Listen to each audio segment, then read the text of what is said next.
So welcome everybody to this first webinar about Vistle from the CEEC project, the Center of Excellence in Exascale CFD. And this will be a brief introduction to immersive visualizations of large-scale scientific data and to our scientific visualization software Vistle. The speakers today are my two colleagues, Martin Aumüller and Dennis Krieger, and me, Susanne Manhairus, and we all work at the HLAS. This is a brief overview of the schedule. So we start with an introduction to Vistle, just some examples of immersive visualizations that we've been working on in the project. And then we'll go deeper into the architecture of Vistle with the visualization pipeline. The second part will be about how we plan on preparing Vistle for the exascale era, and we do this in different approaches. We have hybrid remote rendering, in situ visualization, and adding GPU support with VTCam. So let's start with the introduction. First, who are we? We are from the HLAS, which is the High Performance Computing Center in Stuttgart, or just the computing center of the University of Stuttgart. And we have one of the 3 largest supercomputers in Germany. Our current one is called HORC. You can see a picture here on the right. It has over 4,000 CPU nodes with 2 AMD EPYC CPUs each, and a peak performance of 26 petaflops per second. We also have some AI nodes. Those are GPU nodes, but they're way fewer than the CPU worlds right now, and they all have NVIDIA GPUs. We are switching now to another system, which will be available starting in spring this year, which is called Hunter, and this will have 256 CPU nodes, which are, again, AMD EPYC CPUs, but will also have roughly 200 APU nodes, which is a mixture between CPU and GPU. So basically, CPUs and GPUs share the same memory on one chip. And the peak performance will be double that of HORC, so around 48 petaflops per second. And this is also one reason why we want to add GPU support to our visualization software. We 3 all work at the visualization department of the HLAS, and we mainly specialize in 3D visualization, so in virtual reality visualizations and in augmented reality. So we have a lot of the researchers and companies that run their codes on our supercomputers come to us and help them with visualization. Here on the left, you can see one example of our cave system, which is just an alternative to a head-mounted display that you might be familiar with, for example, the Oculus Quest. This is essentially a room that you can walk into, and all of the walls around you, and also the floor and the ceiling, have 3D images projected onto it. The benefit of this cave system over those head-mounted displays is that multiple people can step into it at the same time and then also discuss the same visualization at once. And on the right, we have one example of augmented reality where you can see the airflow in an operation room. Just in general, why do we do scientific visualizations? Most of the time, the data sets that we get are quite large, and now that we're going into the exascale era, they will only increase in size. So it's not so easy to understand the data only looking at the numbers. So visualization is one tool to help understand abstract data, and we do this by, for example, putting it into context. We can also use visualizations just to analyze simulated but also real or measured data and put them together in the same tool. It also serves as a communication tool, as I was explaining in the cave, for interdisciplinary teams, so they are all on the same board and can see the results in an intuitive way. And of course, we can also use it just to present results to the public. For example, if we put it in a paper, or if we present it in a presentation like this. A few words about CEEC. CEEC is a Center of Excellence for Exascale CFD and has the goal to prepare different computational fluid dynamics codes for the exascale era. And this is done by means of 6 lighthouse cases, which I've put here. And as you can see, they are from different areas. So we have merchant ship hull simulations, we have simulations around planes, we have static mixer topology optimizations, simulations on the Earth's atmosphere, and also simulations of wind turbine foundation erosions. So we, in the visualization departments, we of course don't have our own simulation code that we want to prepare for the exascale era, but our job is more to support the simulation codes with visualization, and in the same step to prepare our software Vistle, which we will introduce in the webinar, for exascale simulation results. This is just an example of how we typically collaborate with other researchers or companies, and they come with data to us. So it all starts with a first meeting, which can be online or in person at the HLS in Stuttgart, whatever is easier, where we just present the HLS and also what we do in the visualization department in our software. And then the collaborators can explain to us what their codes do and what they want to achieve with the visualization. Then we usually ask for a small data set so we can get used to the data format that the code produces and create a first test visualization. This doesn't have to be the final data that will be in the final visualization. It's just more important that we have the data format and can get used to it. So the first step is usually to either implement a reader if the data format is quite exotic, or we also already provide readers for the most common simulation codes. And of course, we also want to get familiar with the different data fields that are inside the data set and try out which visualization methods work best for that data. So here's an example of one of the lighthouse cases. This is a simulation of the shock boundary around an airplane wing, which we started last summer. So once we have this first visualization, it goes into this feedback loop where we discuss the visualization results, and then we update it according to whatever the collaborators wish.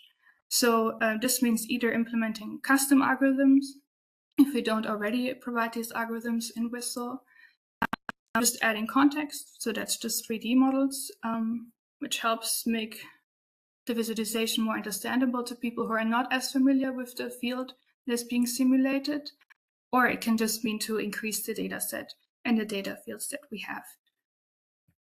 And then we discuss the visualization again, either online, or the best case scenario is if the people come to us to the HLS and we can look at it in the virtual reality cave. I've shown you some images of another lighthouse case, which is the local erosion of an offshore wind turbine. Now I'm showing a video or a screen capture because the images don't show everything. So you can see we added some 3D models of the foundation of the wind turbine to the simulation dataset, which is just this box here. And this simulates the movement of particles once the foundation is installed through a suction bucket into the ground. And these lines that you can see here is the velocity of the fluid that the particles are inside, of the water that the particles are inside. And one thing that is important for us is that the visualization is interactive. So as you can see here, you can play around with the parameters to explore the data set and find regions of interest.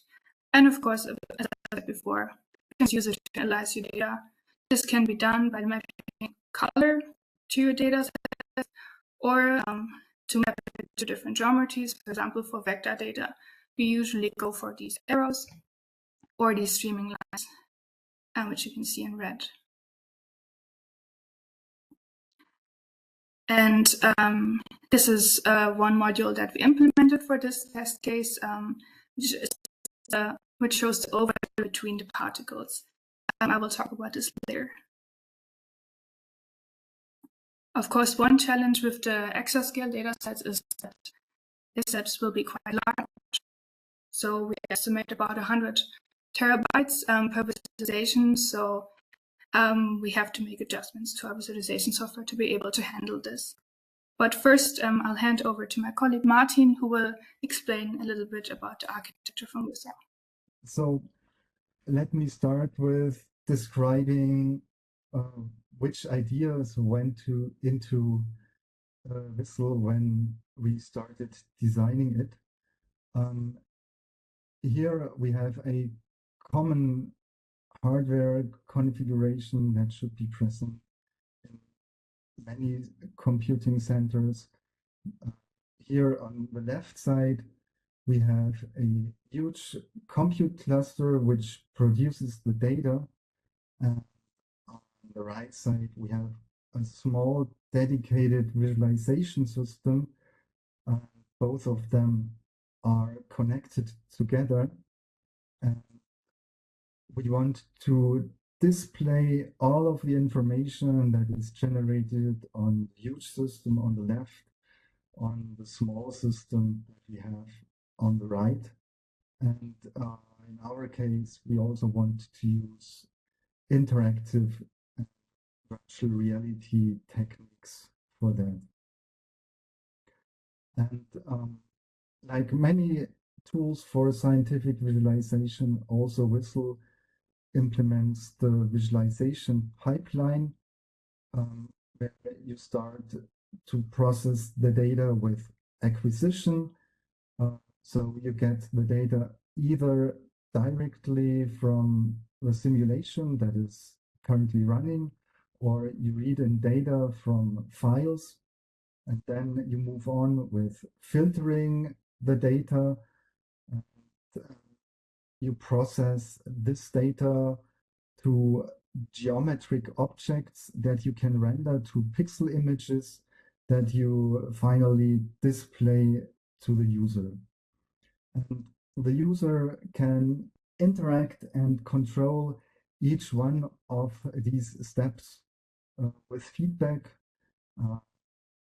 Further up, the step is in the visualization pipeline. The longer the latency that the user is typically willing to tolerate for this interaction. Of course, this single pipeline strand is a bit of an idealized view. A real visualization workflow will contain several pipeline strands that are combined together, and it will form a directed acyclic graph where the nodes are the visualization modules that encapsulate visualization algorithms. Here, the nodes correspond to the pipeline steps on the left, and in the right image to the blue boxes. And the nodes are connected with these lines that go from output ports reach to input ports, and this is where the data flows from one pipeline step to the next.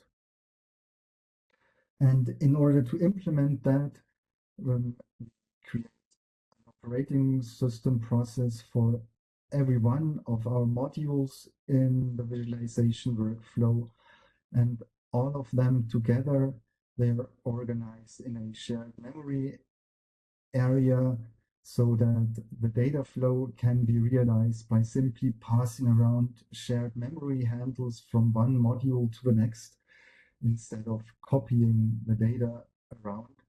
And this shared memory area is also accessed by a managing process.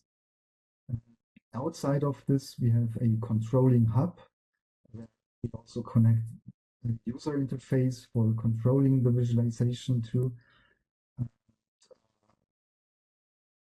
These small messages, the control messages, are transported either via TCP or in message queues in shared memory. And in order to make use of the full parallel capacity of our hardware, we want to scale this system up, and we do so by making every visualization module an MPI program so that the architecture looks like this. We replicate everything that accesses the shared memory onto every rank of our compute cluster. And here, locally, the modules can still communicate via this shared memory, it can also communicate with the instances of itself on the other ranks via MPI. And the parts of our system that we did not replicate are the hub, which controls the visualization, and of course, also the user interface is not replicated.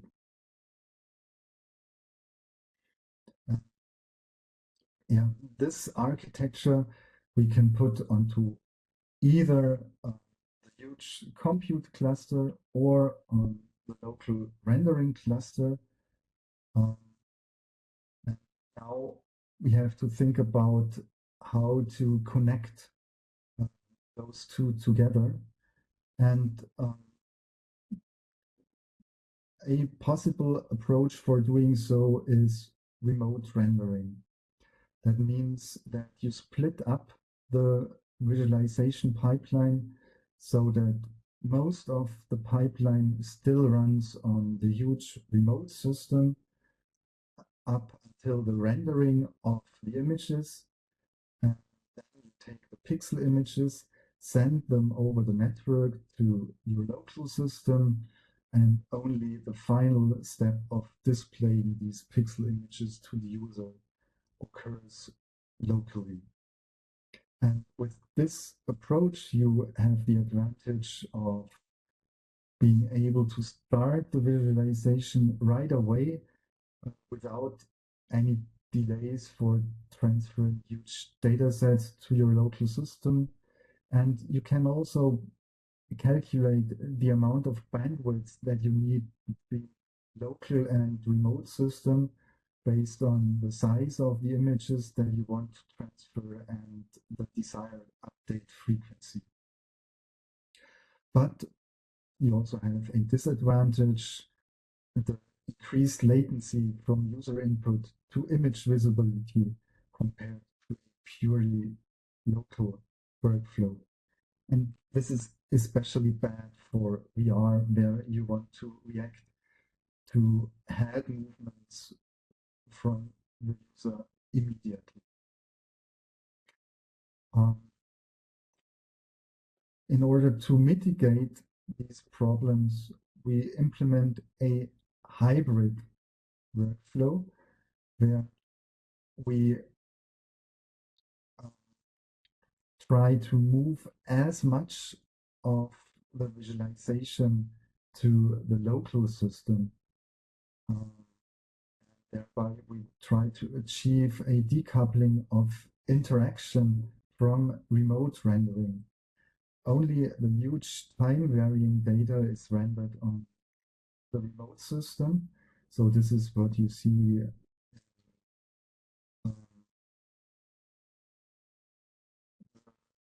image on the left top here.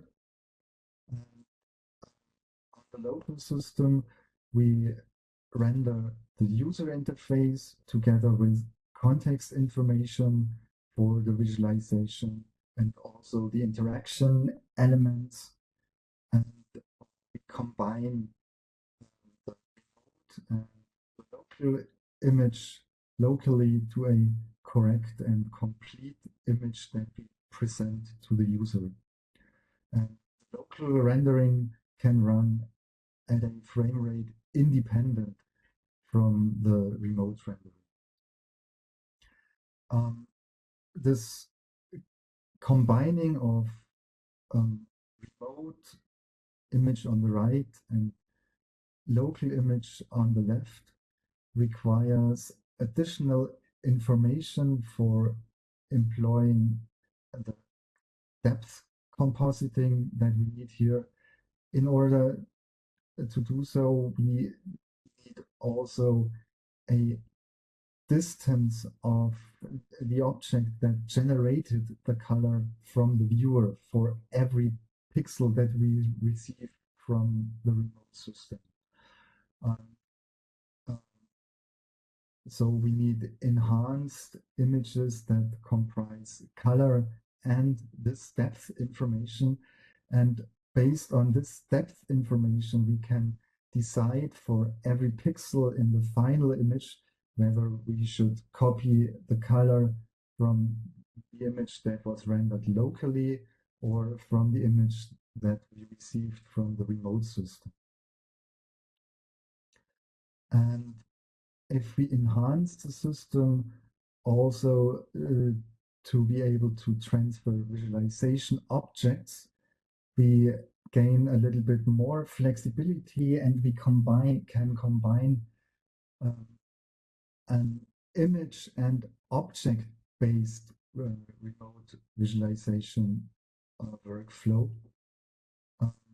where we can decide individually for each pipeline strand where it should take the jump from remote to local system based on the available bandwidth, size of the objects that have to be transferred at that pipeline stage, depending on the compute power that you have available locally, depending on the amount of memory that you can use for the visualization, and depending on the expected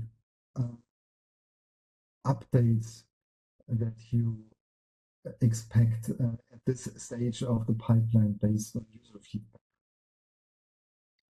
And it's also possible to combine images from more than one remote system if necessary. And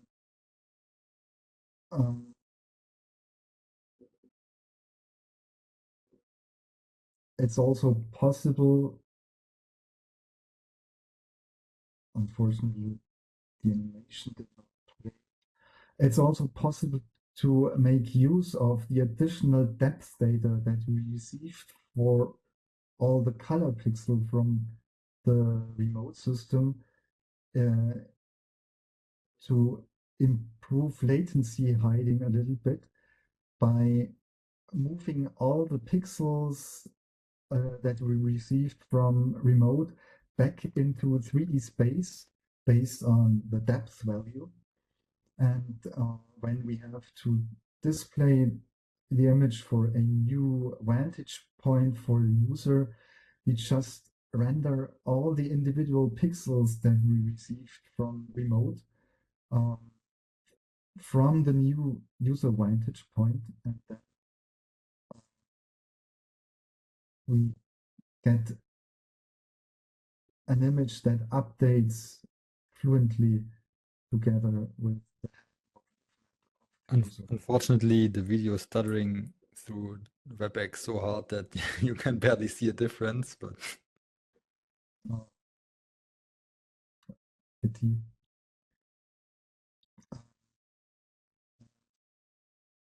Here I want to demonstrate an additional benefit of this reprojection, because this reprojection enables correct overlaying of the interaction element together with remote images. You can see that on the right. I hope you can see that. There is on the left, you see that the images differ and are not properly aligned, the interaction arrow and the image.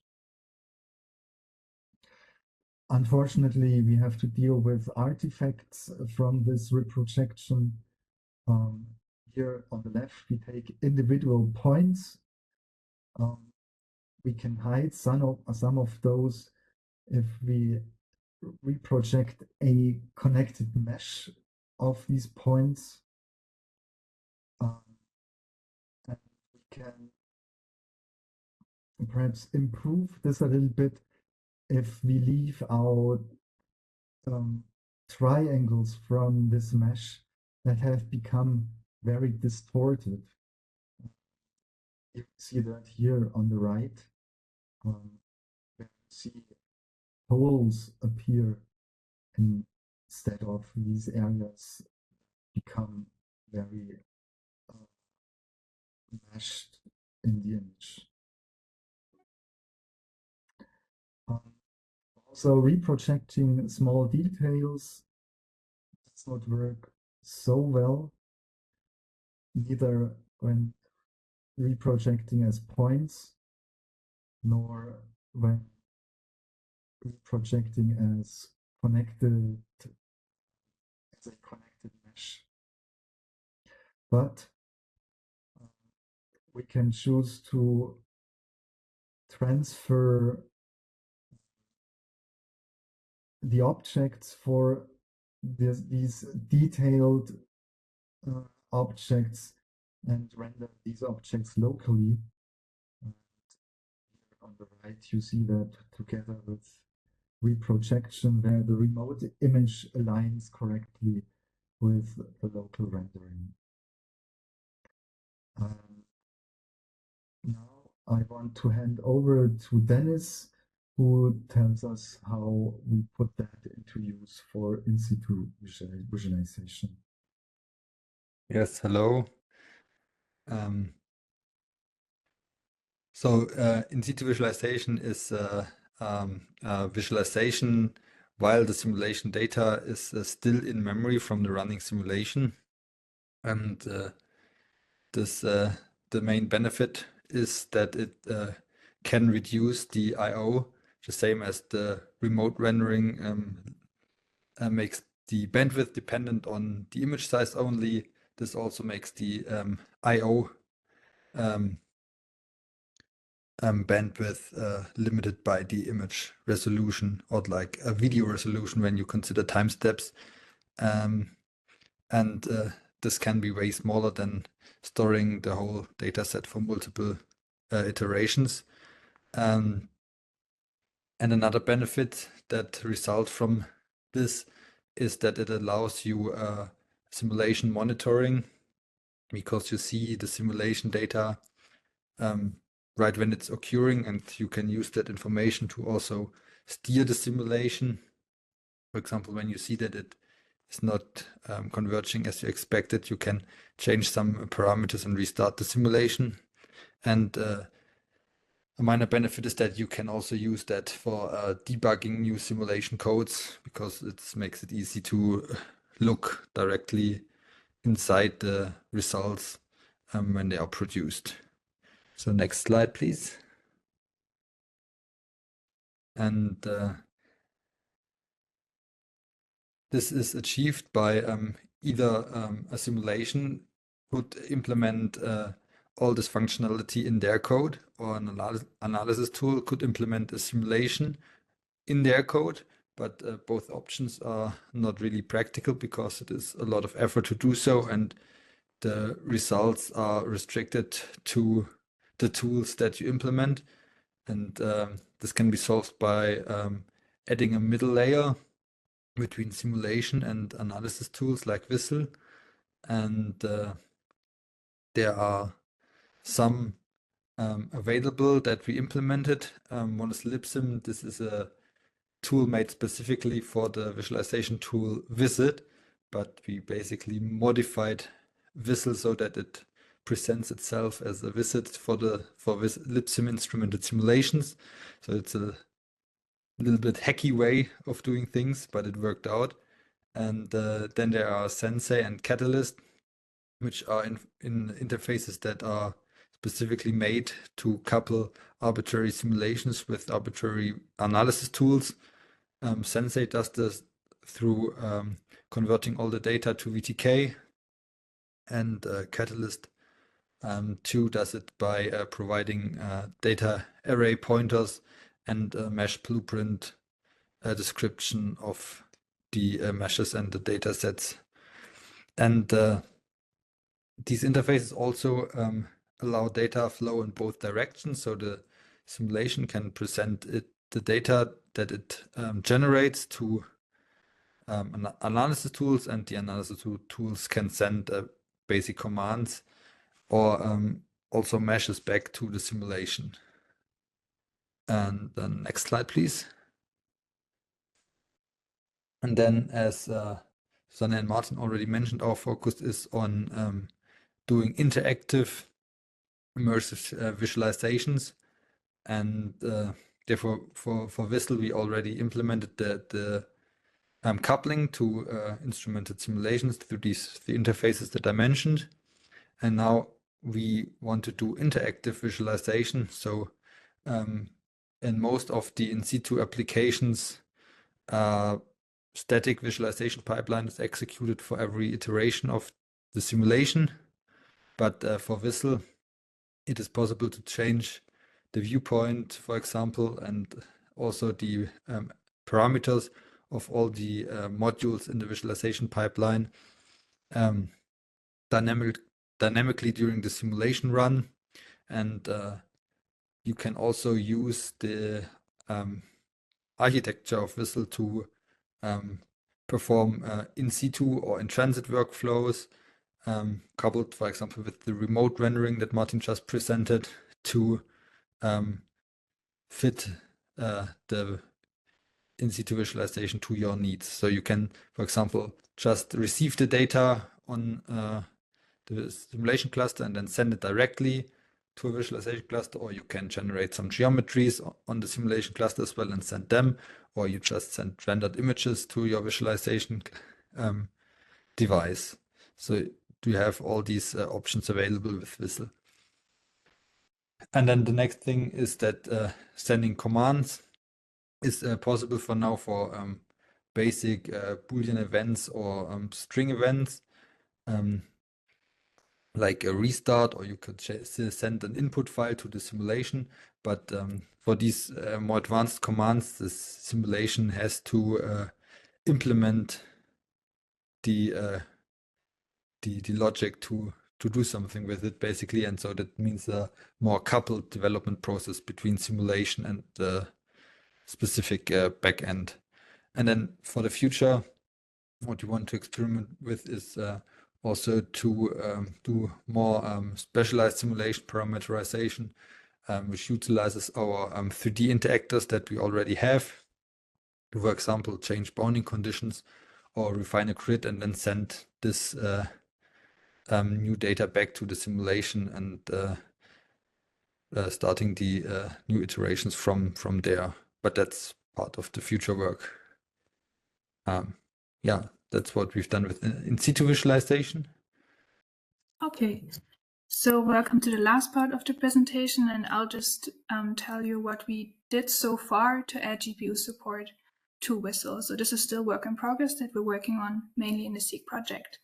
So we had two main requirements for the solution or the tools to add GPU support to Vistle.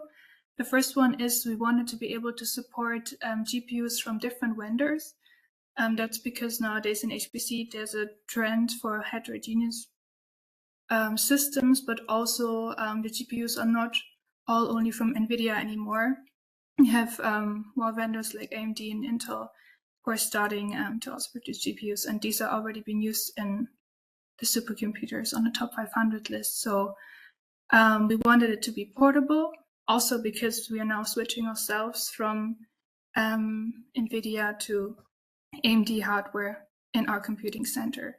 And the second thing, one of the most costly operations is communication between CPUs and GPU. So we wanted to be able to minimize that as much as possible. So if you continue, Martin. Yes. So after some research, we decided to use VTKM, which is a scientific visualization toolkit that's developed by Kitware.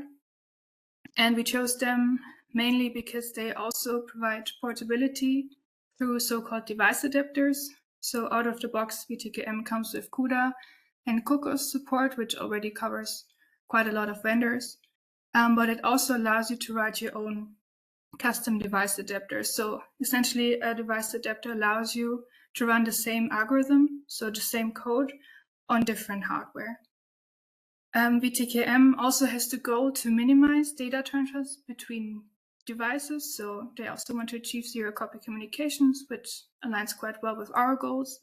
And one of the things which made VTKM stand out to us is that it comes already with implementations of the most commonly used visualization algorithms that we also use in our software. So it made the start a little bit easier for us. But it also lets you write your own filters, so it's also extensible. This here is just a rough overview of how we added the VTKM features to Vistle. So as Martin explained, we have all of these Vistle modules, which each run some part of the visualization pipeline on an algorithm. And if you click, we have on the other side the VTKM filters, which is just a way to run an algorithm on different devices. So this can be the CPU, GPU, or it can also be FPGA if you write a device adapter for that. It can be mainly anything. So essentially what we did is have the Vistle modules call those VTKM filters. If you click again, and one more time. So one challenge that we had is that Vistle and VTKM use different data objects for their data set. So this data set is usually made up by a grid, and then also the data that you map onto the grid, which we just call a data array. And while Vistle does this with a so-called shared memory arrays that take care of allocating data in a shared memory so all of the threads can access it, VTKM uses array handles, and these array handles handle the data allocation on different devices. And the benefit of array handles is that they do it lazily. So they only allocate data if that device really has to use the data. Otherwise, they don't do it. So we wanted to conserve this feature, but also be able to still use all of the Vistle functionalities. So we wrote some methods to convert between Vistle and VTKM. And if you go to the next slide and just click sync 2 times. Yeah, this is just a class diagram of how we incorporated VTKM to preserve the lazy allocation. So essentially, both of these data structures are smart pointers. And the idea is that we just integrated one of the array handles into the Vistle arrays and have that array handle point to the same data that the Vistle array also does. And if you click once more, so we have, just click 3 more times, then the animation is done. I think it's easy like this.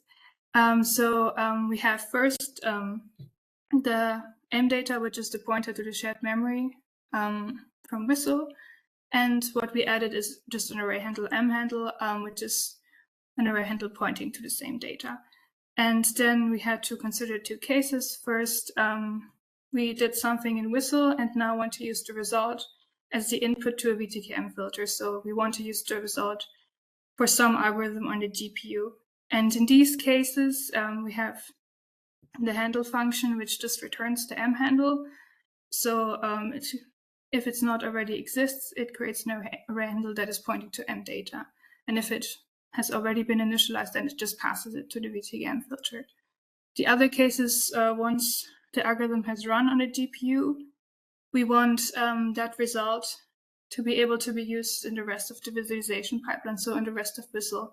So for that, we just have this setter function, set handle, that returns the array handle created by the VTKM filter and just writes it to M handle. And one more thing we had is a function update from handle, which basically forces the data copy from the CPU to GPU, which we mainly use for debugging. So in some cases, we still haven't adapted the code, so we still need this. But the idea is to get rid of it as much as possible. Okay, next slide, please. Once we incorporated the array handles into Vistle, we wanted to test if we actually have zero copy communication with VTKM now.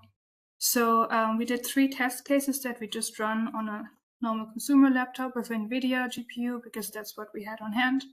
And we did some profiling of the data copies between the devices with the NVIDIA Insight Systems profiler. And I'll just talk through these 3 test cases now. So if you go to the next slide, please. The first test case is basically what happens if you have consecutive GPU modules.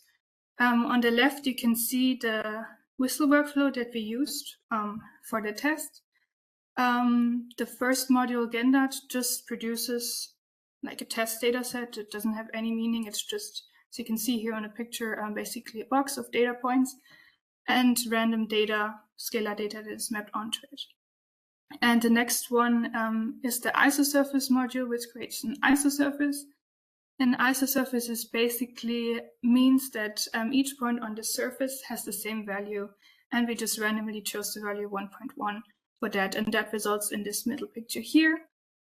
And then we pass the result of isosurface to clip-VTKM, which just cuts the isosurface along a horizontal plane.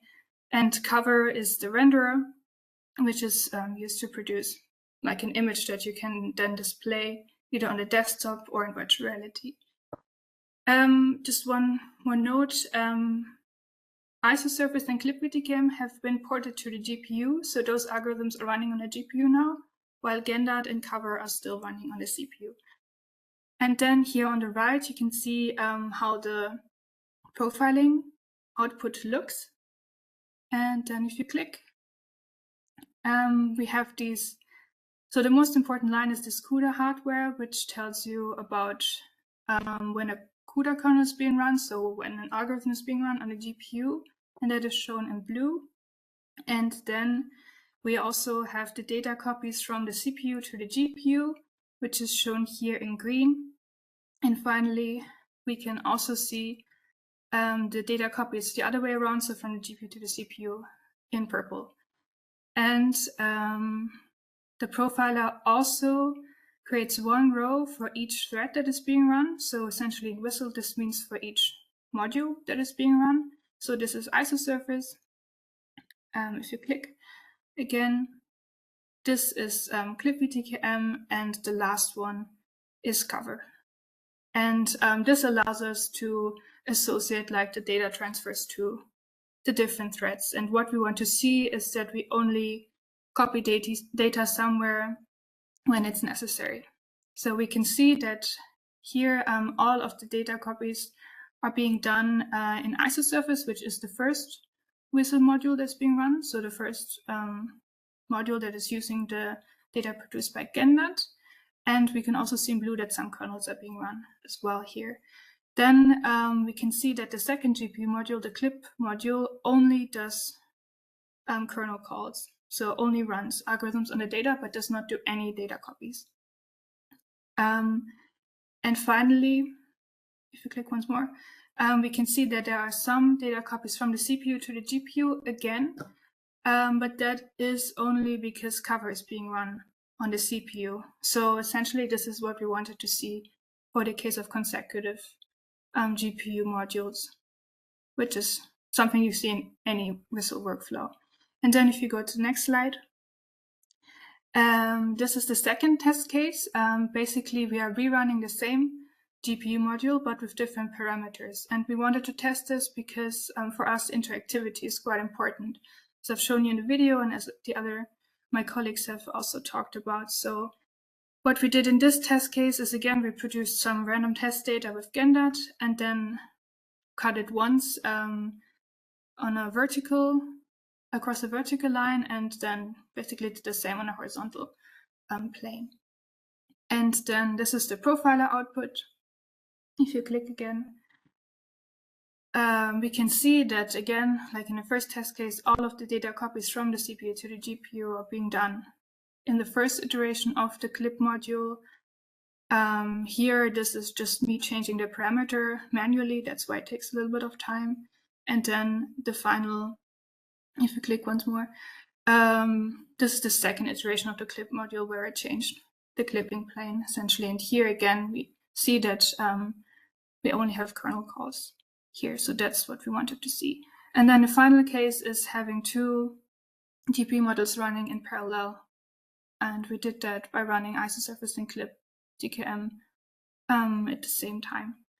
If you click one more time, yeah, this would be the result of that. And then on the next slide, we see the profiling output for that.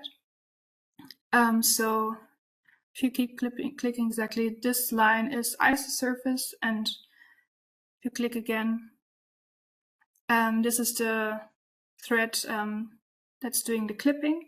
And we can see that they're being run in parallel, so at the same time. And if you investigate the profiling output a little bit more, you can see it from the screenshot. You can see that internally VTKM creates 2 CUDA streams, which allows 2 kernels to be run on the GPU in parallel as long as they don't have any dependencies.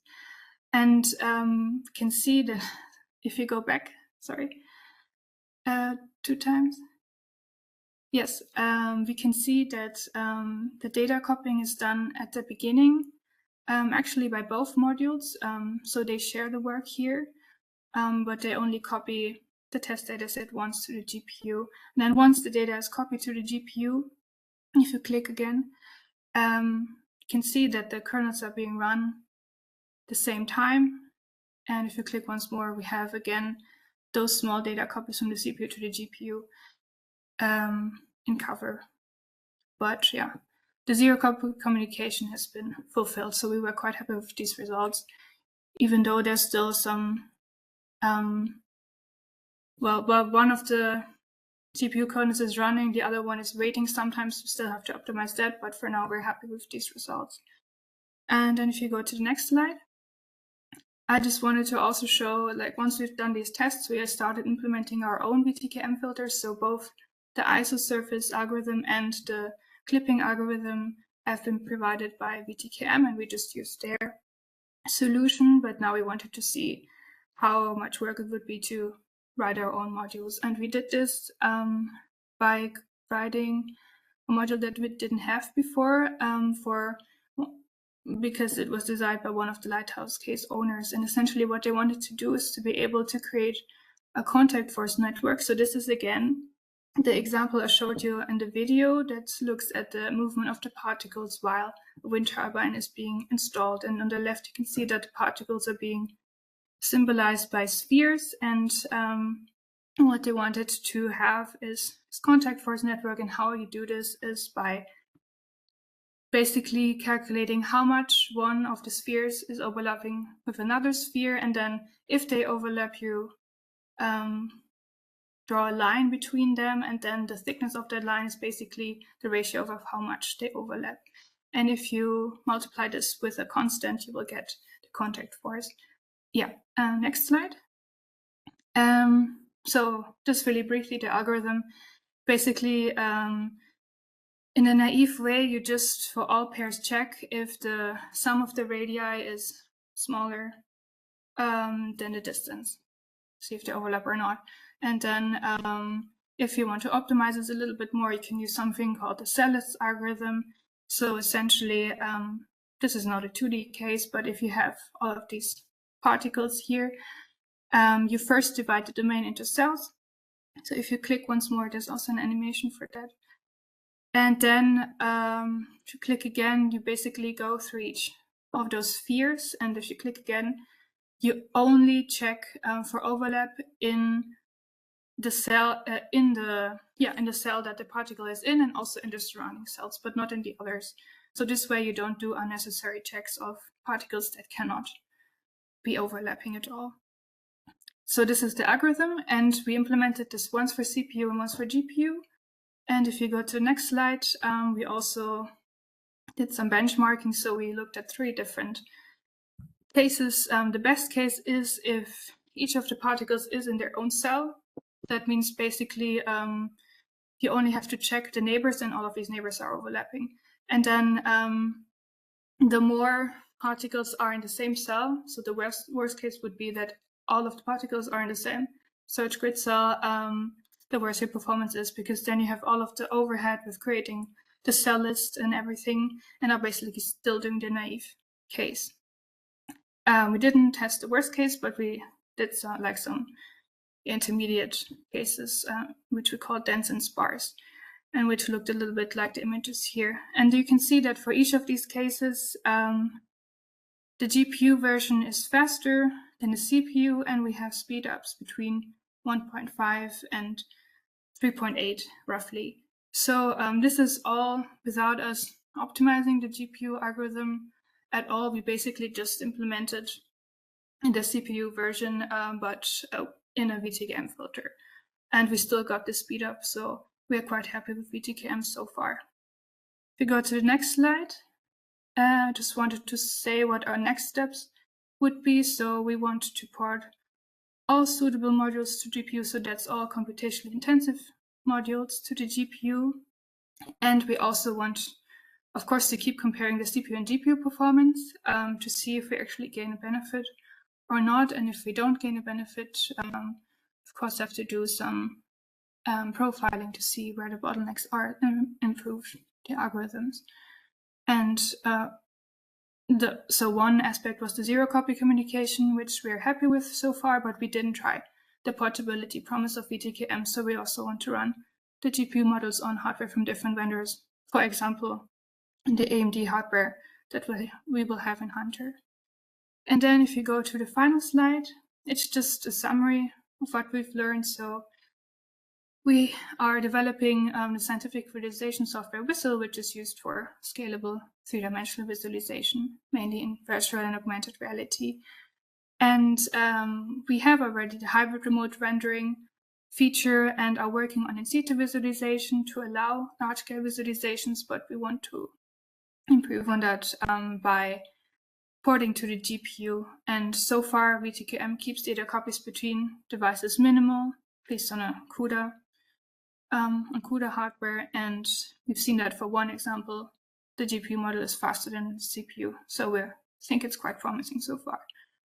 Okay, so this is the end of the presentation. Here are just some links on how to get Vistle. Thank you very much for your attention. I think, okay, sorry, I forgot this. There will also be a second part of this seminar, which will be a hands-on workshop and live demonstration in the cave, and this will be happening at the HLS probably around May, but there will be some announcement on the CEEC websites for this. Okay, so thank you for your attention,